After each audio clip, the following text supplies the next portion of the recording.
Hi, everybody. This is Hondo Carpenter from Sports Illustrated's Fan Nation, Las Vegas Raiders Insider Podcast, part of the Fans First Sports Network, joined by my partner who is with me every single Monday.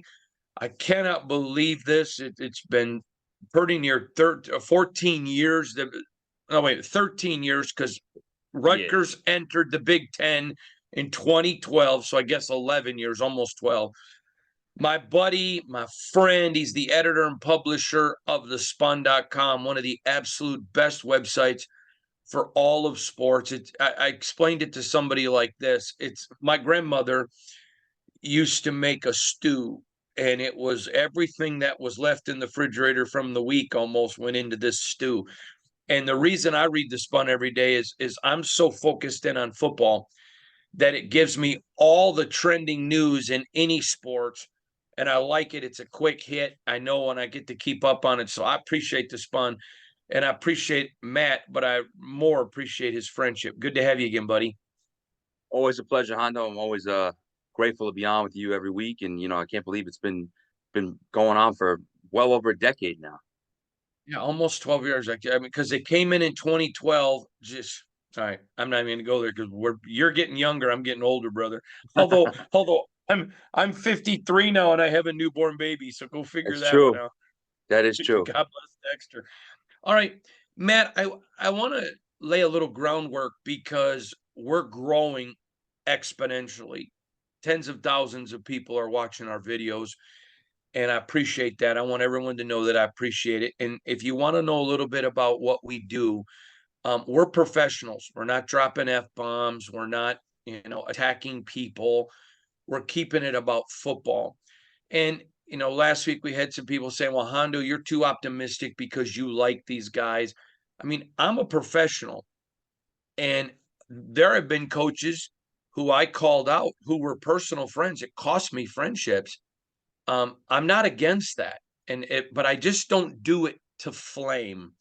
Negativity sells, man. Matt, you and I know this in our business.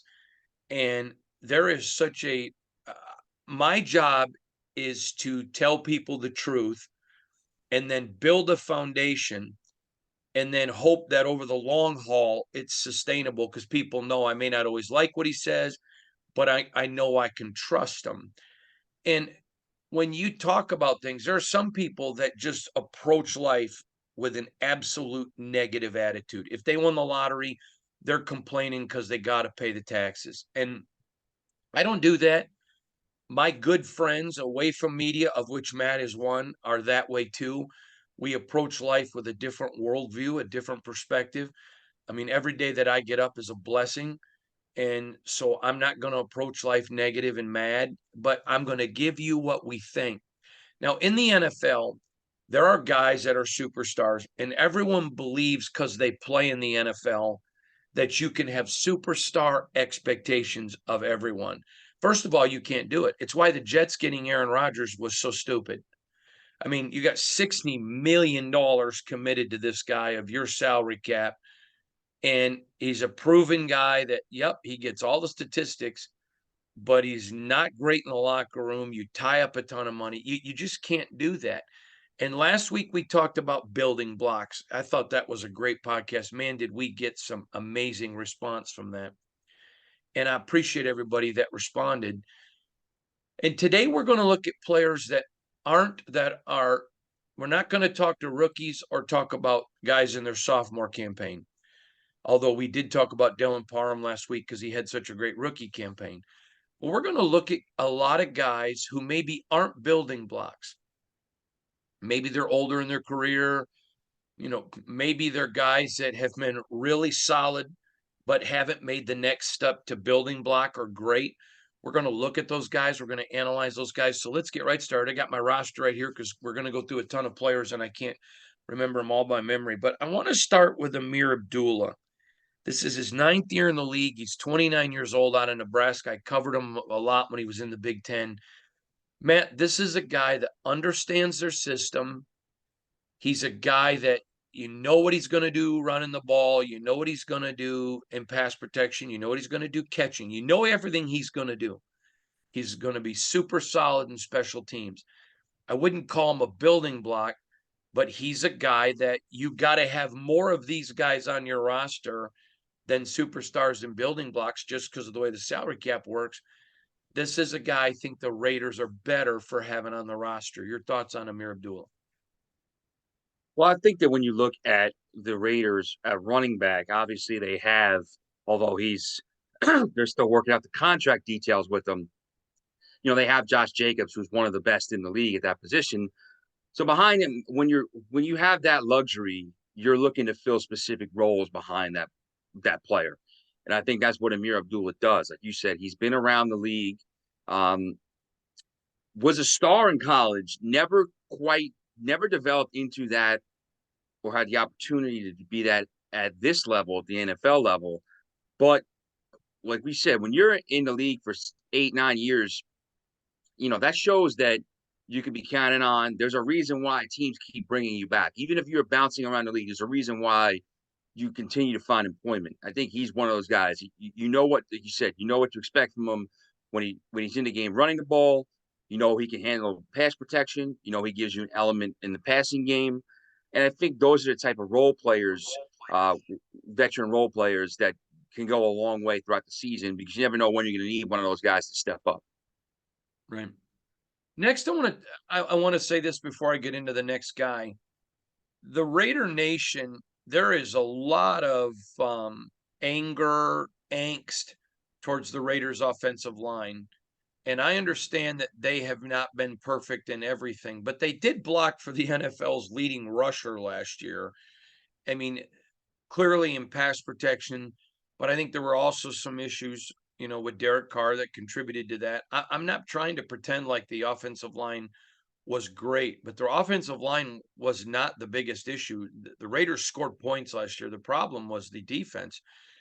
And it's a guy that I'm a little bit surprised. He's coming into his 5th year. He's 27 years old. Alex Barr, the guard. And I think that he's the right guard. And the Raiders brought him back. I think a lot of people were mad. Am I saying that he's the greatest guard in the NFL? Nope. But I also don't think he's as bad as people think. And I think I know this. It's just like when Max Crosby said that Josh McDaniels hadn't lost the locker room, and everyone said either I was lying or Max was. Well, I had the video. So then you're going to call Max a liar? I know this. Josh Jacobs appreciates and really loves Alex Bars and the separation that he causes.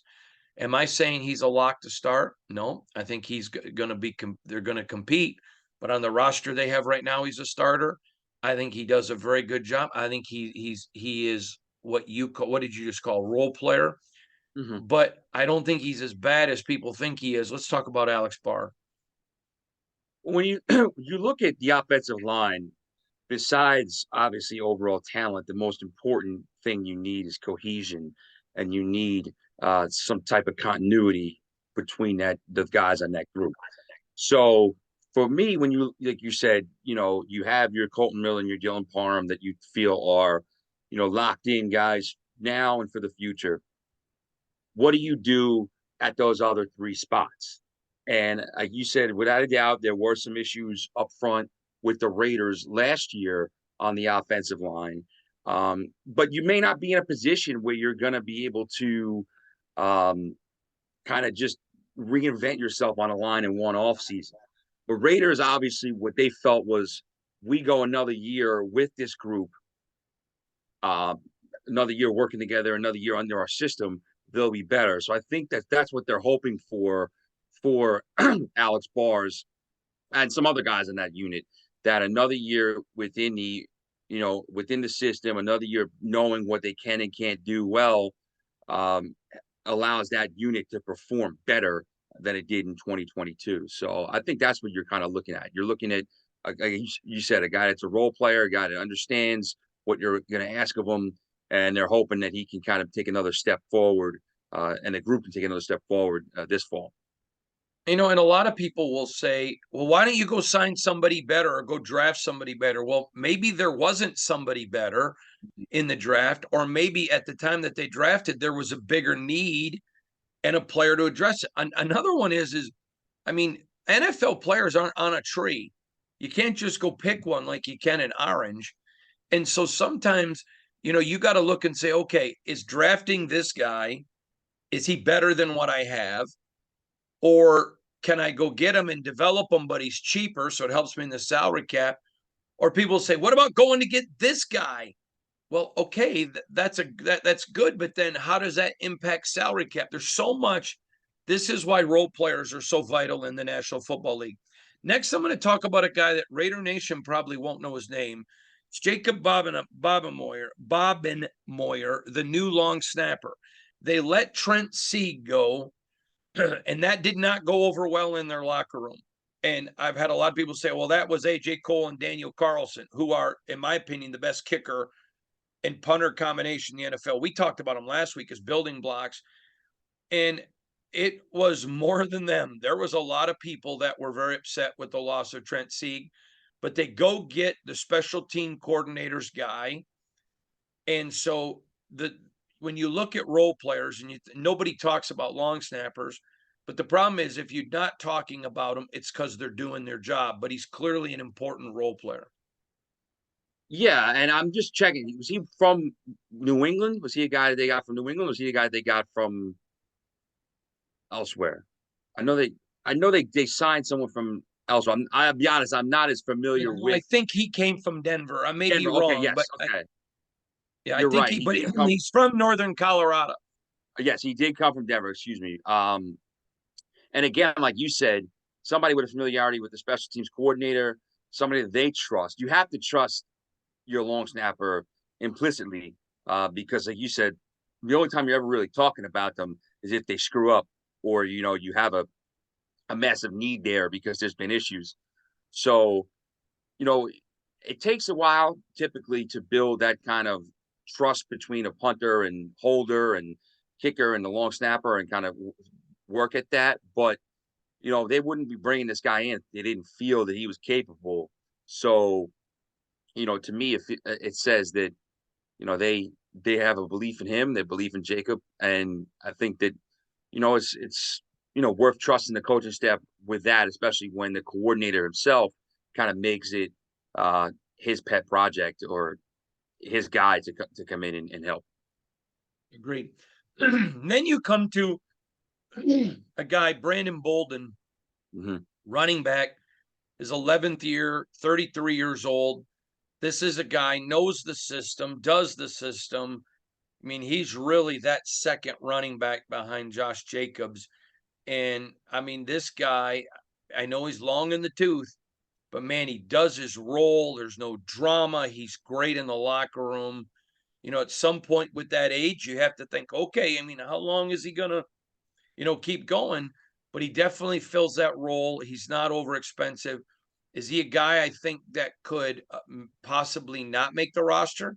Yeah, I think it's possible. I think he will, but I think there's a chance if somebody steps up. But man, he's one of those role players. You know what he's going to give you. He's Mr. Consistency and a vital part of the team. Well, what gives him an advantage too is his ability to play special teams, which you're always looking for when you have guys that are backups, backup skill position guys. Can they contribute on special teams? Brandon Bolden made his living in the NFL with New England as a kind of Mr. Do Everything. He started on special teams, but he also emerged a little bit as a pass catching back and someone in short yardage near the goal line. So he's done a little bit of everything there.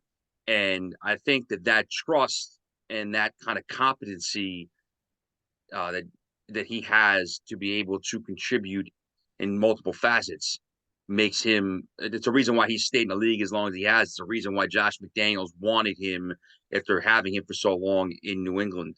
Again, 33, like you said, not going to play for very much longer. But for now, I think that Raiders still feel they can get something out of him in all three phases of the game.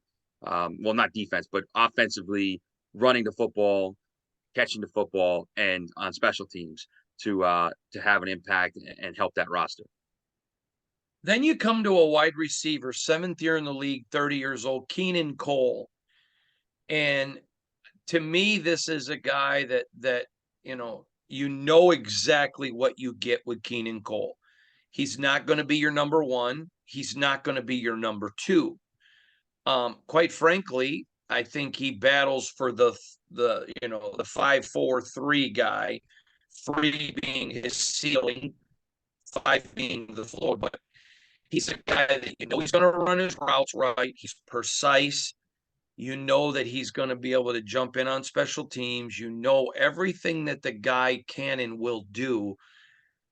Is he a guy that I think will make the roster? Probably. But again, I think he's a guy that could be pushed out. But again, another solid role player, great in the locker room. Your thoughts on Keenan Cole? He had some nice moments out here with the Jets 2 years ago. Actually, made a had a start. I think 10 or 11 games for them. Has a lot of experience. Um, Turned in some pretty good seasons in Jacksonville. Again, he's a guy that if he has to start for you every week, um, it's probably not a great thing for your receiving core. But if he's your fourth receiver, fifth receiver, somebody that can contribute here and there, I think he's a good veteran depth piece to have.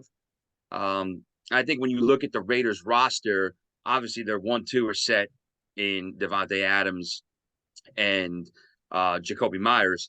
So it's all about, and right now they have a good slot receiver in Hunter Renfro, but as you said, you anticipate him not being there. So then it kind of becomes, okay, who steps up at those other spots? Is it, Trey Tucker, the rookie? Is it a guy like a Keenan Cole? There's also, Philip Dorsett, who's been bounced around the league and brings a speed element that other guys can't bring. So it'll be interesting to see how that depth chart shakes out. But DeAndre Carter also, I knew I was missing someone else, but it'll be interesting to see how that depth chart shakes out. But I think Keelan Cole is somebody who can still have a contributing factor for the Raiders on offense in a defined role in 2023. The next guy, man, he gets a lot of controversy, but when he's in there, um, this is the thing. People will show a highlight of a guy getting blown up. Okay. Everybody in this league gets blown up. Everybody in this league fails. Tom Brady has failed. He's thrown interceptions in critical moments. I mean, so you can take film and point out everybody in this league because everybody's good. But he's a role player who's super solid when he's in there. He certainly is a contributor and a starter at the right tackle. We're talking about Jermaine Aleman. Yeah, and again, this is a guy who, and throughout all your mock drafts, and we talked about, we anticipated the Raiders taking somebody for the right side of that line, whether it was a right Mm-hmm. tackle or right guard. So we thought they would be adding a rookie to the mix there. But again, like you said, it kind of comes down to, and this is the stuff that we're not necessarily always privy to. You're privy to it more than I am, covering them day to day. What does the draft board look like when it's time to pick? Did they feel that guys that they liked at those positions were already gone, and there were guys at other positions of need they liked better, so they didn't want to reach for one. So you bring back a guy like Jermaine Aleman, another guy who has experience, um, alongside Alex Barrs, Andre James, guys like that, and you try to say, all right, we know what we have here, we know what he can and can't do. Another year within this system, hopefully we can kind of accentuate the positives, get the most out of him, and get the most out of this line. I think that's something that I think that's what the Raiders are going for now. They're going for that development aspect.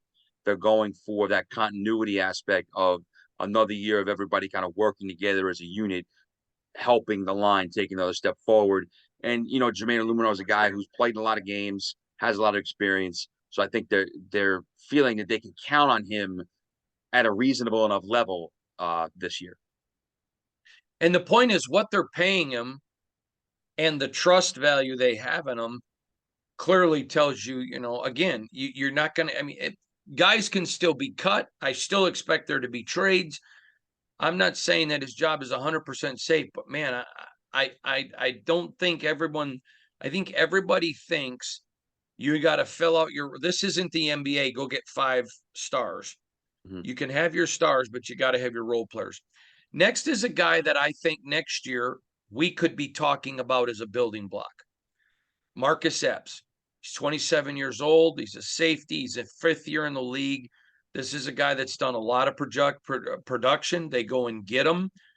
I think he still has a step in his game. Like, we put Jakobi Meyers on the building block list, even though he was a free agent, because I think at the level he's played, I think Marcus Epps has played really good, but I still think Marcus Epps has more in him. I really like this signing. So he's a role player today, but I don't expect him to be in that role next year when we do this roster evaluation. Marcus Epps, your thoughts? Yeah, he was one of many legitimate contributors they had in that Philly secondary. That Philly secondary was loaded with different pieces to use last year. And he comes in. I mean, obviously, you're bringing him in to start opposite Trevon Moehrig at the other safety spot. I like Marcus Epps when I watched him in the NFC East. I think he has, the ability as a pass defender and also coming up to stop the run to have an impact. We know that safety's been a weak point for the Raiders for a while now, or there's been it's been unsettled at the position. And I think this is the type of guy that you're hoping with him. I know we'll talk about some other guys too, but like Trevon Moehrig, Chris Smith, maybe fifth round pick. You're hoping to kind of solidify those safety spots in the years ahead.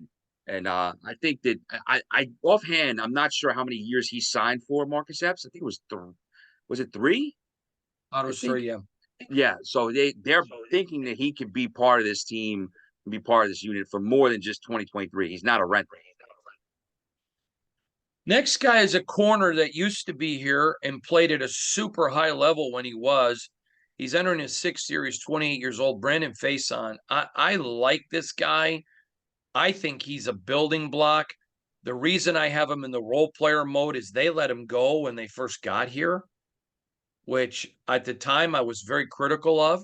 And I think I proved to be correct because they brought him back. But this is a guy, the fact that they let him go tells me, okay, maybe they didn't believe in him. But the fact that they brought him back is, okay, maybe we should have.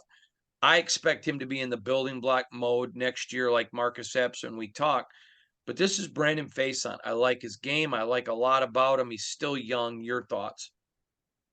Well, we know that the Raiders wanted to revamp that secondary this offseason, and they certainly did that. They brought in they brought back Marcus Faison, who's got to play the Rutgers, excuse me, Brandon Faison, and they brought in Duke Shelley at corner, and they also bring in David Long. So they were trying to revamp that entire position group, and I think that you're hoping when you do that, and also with a couple other guys they brought into position, that couple of them stick and become long-term type contributors. And I think that that's obviously the hope for any of those guys. And I think that you'll see, what how those roles shake out, because it will be fascinating, because one of those guys, the three that we named, isn't gonna start on the outside, because there's only 2 starting spots on the outside, and the nickel you're gonna get maybe Nate Hobbs or Ja'Cory Bennett, the rookie. So one of those guys is gonna be your third cornerback, and not have as big of a role. But it'll be interesting to see how that shakes out. But Brandon Faison is somebody who definitely has the ability to earn a starting job and contribute for the Raiders after coming back from Indianapolis. The next guy is a role player. I think he could play and earn more, although I'm skeptical of that because of his age. He's 28. He's entering his 8th year in the league, but he comes in on a short contract. This is tight end Austin Hooper. We know what he's done in the past. We know that Josh McDaniels loves tight ends. We're not talking rookies today, but Michael Mayer's going to be here a long time.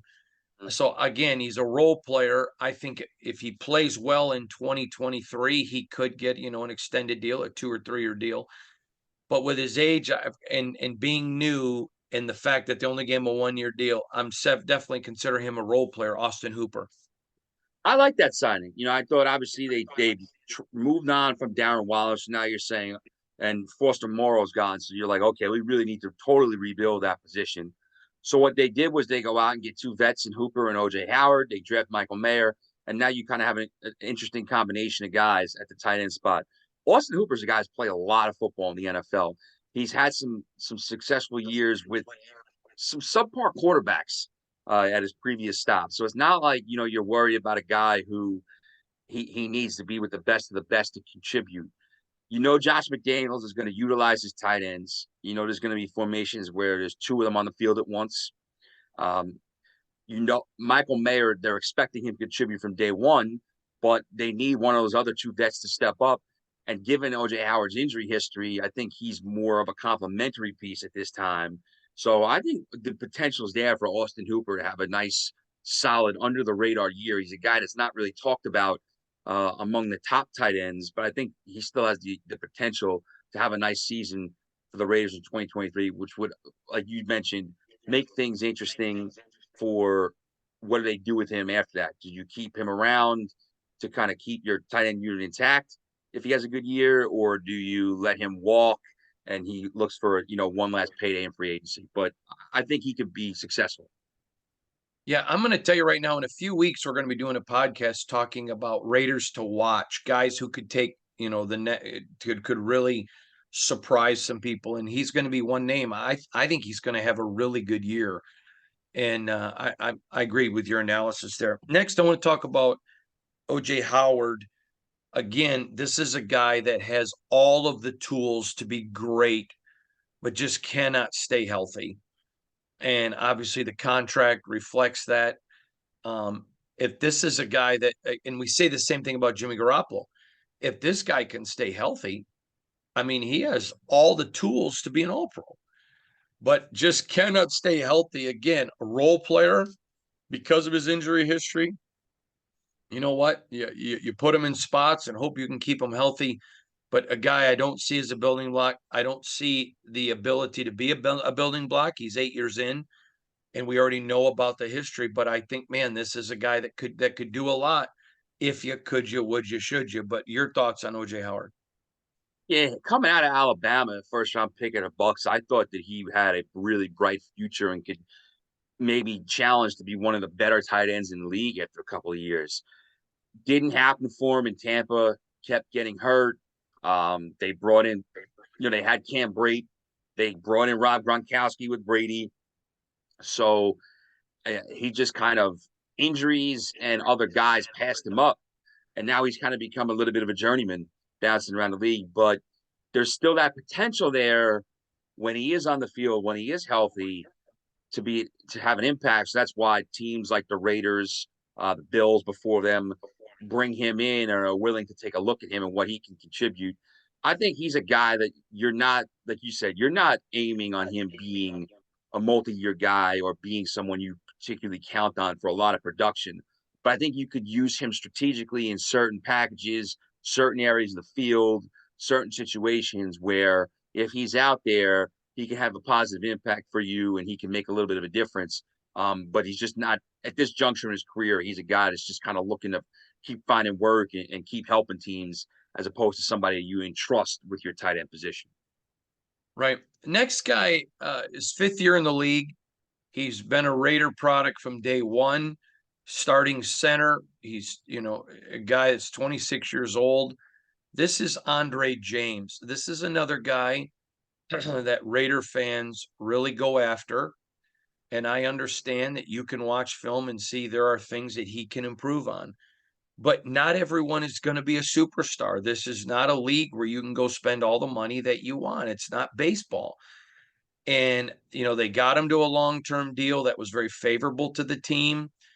And there are some people that think he could get beat out and because he does have a cap number.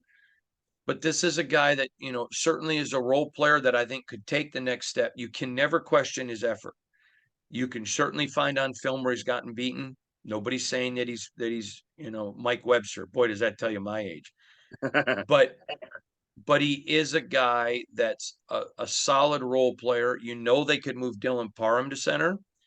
They've got some other centers on the roster. So again, I don't know that his job's safe, but I like him, and it's Andre James. Your thoughts on Andre?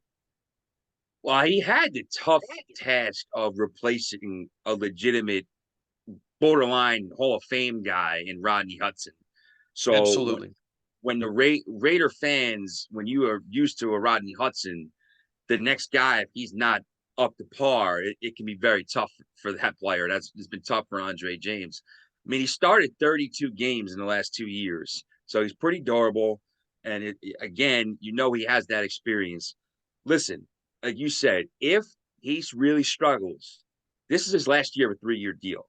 So they're not going to hesitate to make a change up front if they think reconfiguring the line makes them a better team, whether moving Dylan Parham or if they have another uh, player they acquire at center at some point to look at, they'll make that change. So Andre James' job, I don't think, is safe. Where he's locked in if he doesn't perform well. But I think that what they're going for is you have a guy who's been your center for 2 full seasons as a starter. This will be his 3rd season at center, hoping he can continue to kind of progress a little bit. And again, like we said, you're looking at having him play some continuity with guys next to him. Hopefully that helps. And that's what the Raiders, I think, are going for. But like I did say, he's going into the last year of his deal. If he does struggle and they think that making a change there, because center, I think, is maybe the most underrated position by a lot of people watching the game. You need a good center. If they feel they can make a change there and get better, they will. But I understand, what they feel, the value that they think he brings to the spot. I think we both agree. I'm not saying he's safe, but I think he certainly is a solid role player. Next, I want to talk about a guy that's one of the best fullbacks in all of the National Football. Similar to Trent Sieg, the Raiders let Alec Ingold go, who was extremely popular, goes to Miami. They bring in Jakob, but Jakob was tremendous last year. I thought he was super good. Again, not a building block because you don't use a fullback enough to be a building block, but he does a lot with special teams. He's a mentor, solid guy. Jakob Johnson, your thoughts? Well, I think when you see the teams that still use fullbacks, they're using them to gain some type of creative advantage, schematic advantage when they're on the field. Because it's not, like you said, teams are not in that 21 personnel that they used to be in the 80s and 90s, where, fullbacks on the field most of the time, unless it's an obvious passing down. So just like with Alec Ingold, Jakob Johnson can be sort of that chess piece that you use. He can block, catch passes. How you deploy him in certain spots, I think is how he'll fit in to the Raiders offense, where I think he could be, like an X factor type or a guy that you use in certain spots to give you an advantage as opposed to an every down guy. But if you're rostering a fullback, period, in the NFL, you value that position because there's a lot of teams that don't even roster one. So it's clear that the Raiders continue to value the fullback spot, and he is one of the better ones in the league. And obviously comes to New England where he has that experience with Josh McDaniels. Next, we go to a guy who's 26 years old in his 6th year in the league. I thought he had a good last year. Wasn't great, but I thought he was good. It's the defensive tackle Bilal Nichols.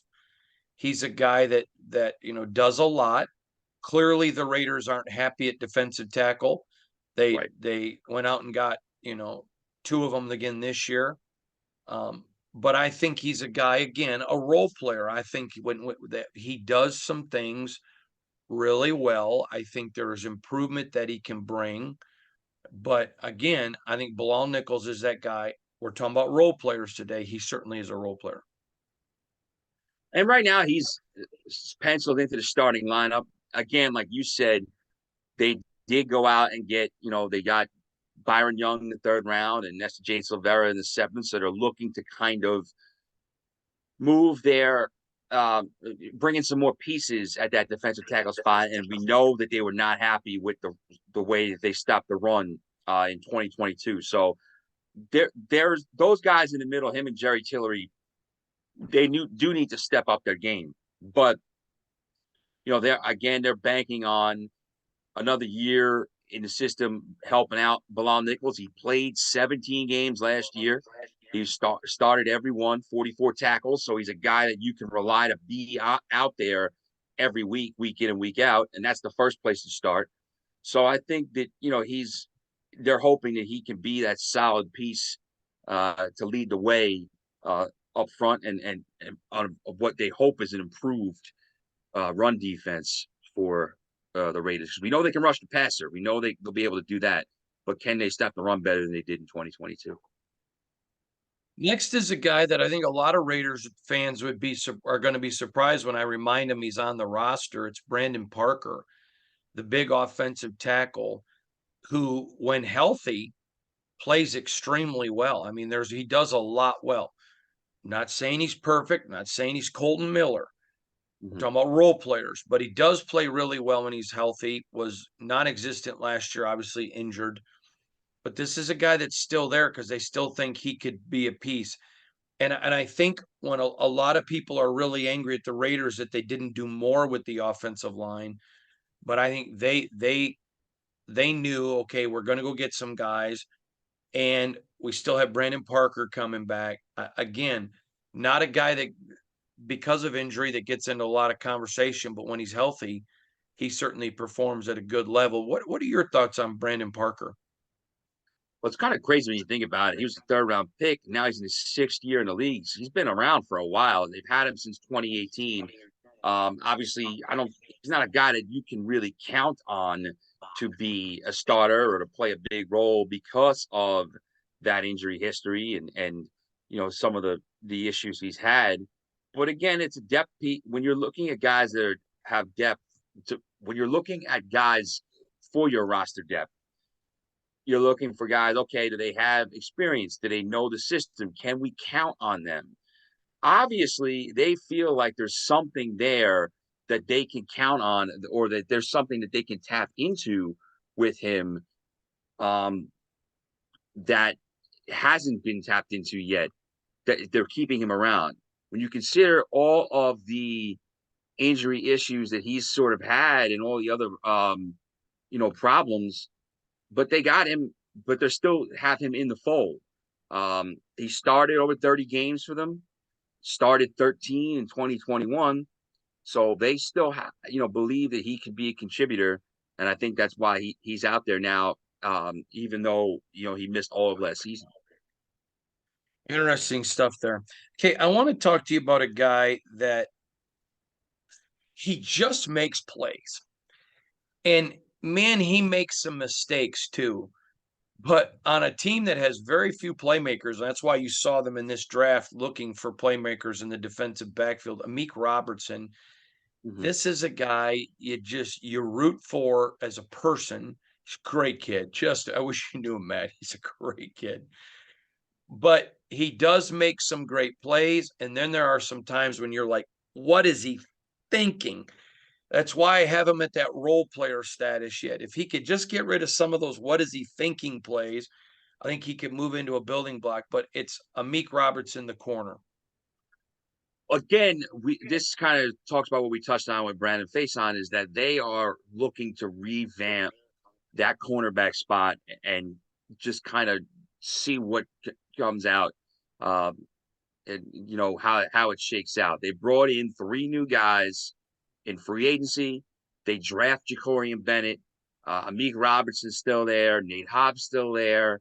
So those are some guys that are battling for playing time. And I think it's kind of made the best men win at those spots. So Amik Robertson has some experience, played over 30 games for the Raiders in the last 3 seasons, made 7 starts last year. Like you said, there's the highs and then there's the lows. And I think that finding the right balance could be key for him. But at the very least, even if he's a backup, having a backup that has played a lot of football for you, especially at a spot like corner, is a nice luxury to have. You just hope that when he's out there, he gives you more of the positives than the negatives. The next guy I'm going to tell you right now, next year, we're going to be talking about him as a building block. I think this was a steal of free agency. They go out and get Robert Spillane, 5th year, 27 years old, from Pittsburgh. Now, I know for a fact Pittsburgh was very frustrated that they lost him. The Raiders were just willing to pay more, and in their salary cap situation, they didn't have a whole lot of room to go get him. But Robert Spillane comes in. Let me tell you about this guy. He's tough as nails in the middle, just tough as nails. He's a guy that does, it isn't an injury guy. Going down the stretch, I think it was either the last seven. I think it was the last seven, but it may have been the last 4 games of Pittsburgh. He played every rep on defense and every rep on special teams. He's just an old school football player. He's a grinder. This guy was a great get. I think it's the most underrated signing of the Raiders free agent class. He's going to be your Mike wearing the green dot day one. Again, I like this signing, but because he hasn't done it yet, and he only did it a short time in Pittsburgh, we've got him as a role player, but I expect to step to a building block next year. Robert Spillane. Well, again, we talked about that run defense being a problem for the Raiders all last year. And you have to shore up the middle of your defense in order to get better there. And that's why they brought in a couple of defensive tackles, and that's why they signed Robert Spillane in free agency. The very least, he's going to give you something against the run. He's tough. He's willing to be a thumper. He's going to get in the box and make plays and take on blockers and just kind of fill that type of role for you. Durable player, guy that's going to be out there on the field every down and give you everything he's got.